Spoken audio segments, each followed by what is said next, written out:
Today we will operate a case of ganglion. Basically, it's a swelling which rises from the joint cavities. In the first step, we are infiltrating with a local anesthesia so that when we give the incision, the patient might not get pain. So after that, we will give incision on the swelling and with a sharp blade. After that, uh, you have to make a space between the skin and the ganglion. Basically, it's a cystic swelling. It contains fluid. So it is pouting, and you are seeing that it is transparent. So we are dissecting the tissue with the artery forceps.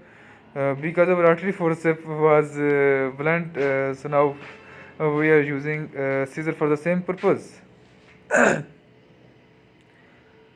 So we are making a plane around the swelling, and cystic swelling is spouting from our incision when we make space.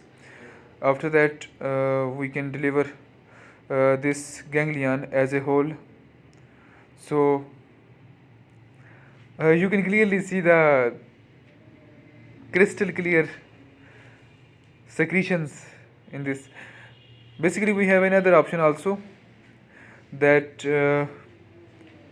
we can do we can especially inject the Kenacort injection into the swelling if we are not planning surgery.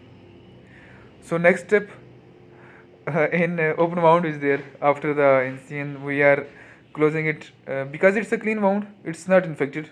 So we are closing it by the primary intention, means we are applying stitches, preferably with the Prolene. Basically, always use Prolene stitches, as uh, infection chance is less with the Prolene, because it's a monofilament and no needles for the infection is made. We will apply 2 to 3 stitches interruptedly. After that, we will make antiseptic dressing over the wound. So this is the final view you can see after stitching and before antiseptic dressing. We will call the patient after a week for the follow-up. Remember, recurrence is common in this sort of swelling like ganglion. So finally at the end, thanks for watching my video. Stay tuned for the new interesting videos. Thank you so much.